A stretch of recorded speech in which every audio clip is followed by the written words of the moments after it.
Ingin berternak lele kecil-kecilan? Simak video ini.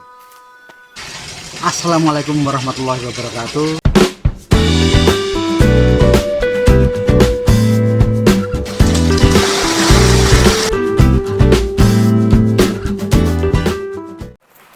Halo penghobi ternak, jumpa lagi di channel Sayang Ternak.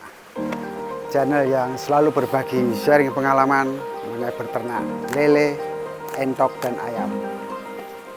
Pada video kali ini saya ingin coba sharing pengalaman saya dalam beternak lele ya kira-kira 2-3 tahun belakangan ini. Kebetulan awalnya memang terinspirasi dari senior dari YouTube, yaitu Bapak William Perkasa, dan dari channel Detektif TV. Tapi buat senior. Dari video-video itu, pada saat saya jalan-jalan atau saya cari makan gitu, kadang-kadang di warung Lamongan atau di Lele Penyet itu, saya lihat ini lele kok nggak ada matinya orang jual lele, ya. Produknya tidak tergerus krisis ekonomi, harganya relatif terjangkau, sehingga dari situ kemudian saya lihat YouTube itu dari tadi para senior Pak William Perkasa dan Detektif TV itu, akhirnya saya ini mungkin peluang saya untuk mencoba beternak lele. Pada awalnya saya mencoba beternak dari bibit ukuran 57, ya kira-kira segini, 5-7 cm. Itu saya pelihara 3 bulan, tapi resikonya lebih tinggi karena penyakit dan mungkin karena saya kurang telaten, karena saya masih pemula, sehingga itu pada awalnya saya membeli berapa ratus ekor itu gagal. Kemudian saya coba lagi yang kedua, menunggu lagi kira-kira 2,5 bulan, dari 300 ekor ukuran 57 jadinya nggak ada separuh. Saya akhirnya begini, mungkin karena saya kurang telaten atau memang belum rezeki saya, akhirnya saya coba memulai dari bibit lele remaja dengan harapan saya bisa memutus rantai produksi lebih pendek, yaitu bisa sampai saya hanya butuh waktu paling cepat 3 minggu, paling lambat 1,5 bulan saya bisa panen. Dari awalnya saya bibit ukuran 57, saya butuh waktu sampai 3 bulan. Kemudian dengan bibit remaja di sini kategorinya begini ya. Bibit remaja saya itu saya membeli dengan kategori ukuran 1 kilo 20 sampai 35 ekor itu, biasanya saya maksimal sampai 1,5 bulan itu saya sudah panen habis.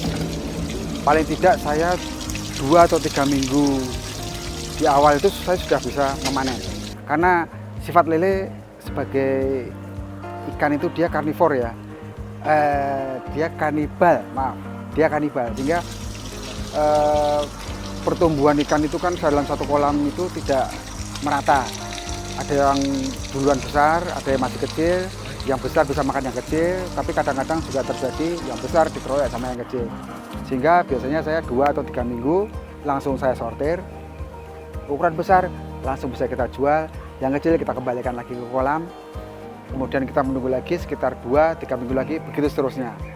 Nah, keuntungan dari memulai memelihara usia remaja adalah kita bisa memotong waktu produksi dari 3 bulan jadi 1,5 bulan. Di situ sudah jelas masa kecil yang rentan penyakit dan sebagainya sudah teratasi, sehingga dalam pemeliharaan itu kita hanya tinggal memperhatikan pakan, kualitas air kolam, dan tentunya nanti kita kasih ada jamu dan sebagainya untuk nutrisi tambahan, vitamin, dan ikan dalam menghadapi perubahan cuaca. Oke, sekarang mengenai pakan, kita sebagai peternak tentu permasalahan terbesar adalah di pakan, karena sekitar 60-80% kesuksesan seorang peternak itu adalah dalam pengelolaan pakan. Tentunya kita punya pakan alternatif. Di sini kita menggunakan putih telur. Kebetulan saya ada teman pengepul putih telur untuk perusahaan roti. Saya menggunakan itu. Seperti kita ketahui kalau pelet itu kan mahal ya. Untuk sekarang di tempat saya 1 kilo sekitar 12.000. Untuk putih telur saya bisa dapat 1 kilo itu 2.000 sampai 3.000. Tergantung, itu seperti tergantung dia dapatnya banyak atau dapatnya sedikit. Untuk perhitungan pakannya itu dari hitungan FCR, Food Conversion Rate, itu untuk pelet 1 kilo pelet bisa menghasilkan 1 kilo daging.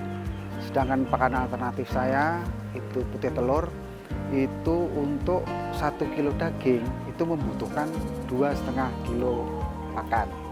Sehingga ya namanya saja pakan alternatif, tapi bagaimanapun juga apabila kita pintar dalam mengelola pakan ini, tentunya nanti akan membantu menambah profit. Untuk penghematan pakan, perbandingan pakan tempat saya itu 30% untuk pelet dan 70% adalah pakan alternatif putih telur. Kalau menurut saya, pelet itu untuk memanjangkan tubuh, sedangkan telur itu nanti untuk melebarkan tubuh. Seperti kita ketahui, atlet binaraga itu makannya juga makan putih telur kan, badannya bisa besar, ototnya kuat. Kalau saya enggak. Kalau saya enggak, itu sampel saja. Jadi begini, untuk pemberian pakan satu hari cukup 2 kali, pagi dan sore. Cuma kebiasaan di sayang ternak, mungkin pada saat hari libur kadang-kadang makan kayak bonus lah. Bagaimanapun juga kita harus menyayangi ternak kita. Kemudian kebetulan saya ada pelet yang saya gunakan di sebelah saya. Ini adalah pakan yang digunakan di peternakan saya, harganya ekonomis, untuk proteinnya juga masih tinggi. Ya saya hanya sekedar membantu teman saja, nanti kalau mungkin ada yang berminat. Untuk perawatan kolam, karena saya basicnya kolam terpal, jadi harus rutin pembuangan air, kemudian 1 minggu sekali itu kadang-kadang saya buang airnya lebih banyak. Ini kebetulan saya mau ambil ikan.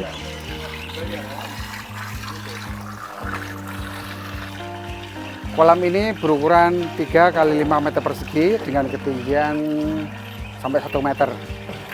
Kapasitas tebar 1 sampai 1,5 kintal, dengan panen bisa sampai 3 kintal. Untuk bibit ikannya yang 1 kilo 20 sampai 35 ekor.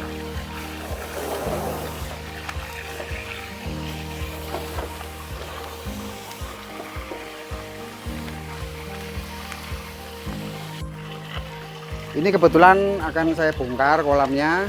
Ini masih proses tunggu airnya habis. Untuk perawatan ya seperti tadi, dengan membuang air, kemudian mengisi lagi. Dalam 1 minggu itu bisa mungkin kita buang setengah lah. Saya juga mengaplikasikan filter, tapi masih belum maksimal ini memang. Jadi air dari kolam yang bawah nanti masuk ke dalam tong, kemudian kita saring, ada beberapa elemen, tapi ini terus terang ini masih sebagai filter mekanis ya, saya belum ada kimia dan belum ada biologis. Mungkin untuk selanjutnya nanti mohon doanya, nanti saya akan bikin itu sehingga satu, kita bisa menghemat penggunaan air, kita tidak membuang, dan tentunya kesehatan ikan jadi lebih terjaga ke depannya. Jadi dari kolam ini, di bawah ini, saluran bawah, masuk ke saringan ini, airnya naik, tersaring, kemudian kita kembalikan lagi dengan pompa, masuk lagi ke dalam kolam. Itulah sekelumit tentang ternak lele. penghobi ternak. Semoga dapat menginspirasi dan bermanfaat. Untuk ini sedikit ya, untuk penjualan saya memang belum begitu maksimal, tapi ya seperti yang saya utarakan di video-video saya ya sebelumnya, meskipun peternakan saya masih kecil-kecilan, tapi alhamdulillah sudah menghasilkan. Cara penjualan saya yaitu dengan mengikuti grup-grup di sosial media. Kita ada kumpul dengan ada pengepul, ada pedagang. Dari situlah saya menjual hasil ternak saya. Pada awalnya memang dengan volume yang kecil. Sekarang ya alhamdulillah sudah bisa memenuhi permintaan dari beberapa pengepul. Dan juga selain itu juga kita bisa jual ecer. Tentunya dengan jual ecer keuntungan lebih besar lagi, dan akan lebih besar lagi apabila kita bisa memproses hasil ternak ini dalam bentuk sudah bersih, kemudian kita vakum di plastik. Itu kalau di sini mungkin sudah 25 sampai 35 ribu harganya. Kalau kita jual pengepul masih di angka 18 sampai 20 ribu. Kalau di pasar mungkin sekitar 23 sampai 25 ribu. Mungkin tergantung di tempat para penghobi ternak, mungkin berbeda-beda harganya. Cuma ini hanya sebagai perbandingan bahwa apabila lele ini kita tekuni, kita bisa dari hulu sampai hilir, insya Allah hasilnya akan semakin besar. Sekian dulu, jangan lupa untuk like, subscribe, dan komen kalau ada pertanyaan, nanti kita diskusi. Sampai jumpa di video saya selanjutnya. Wassalamualaikum warahmatullahi wabarakatuh.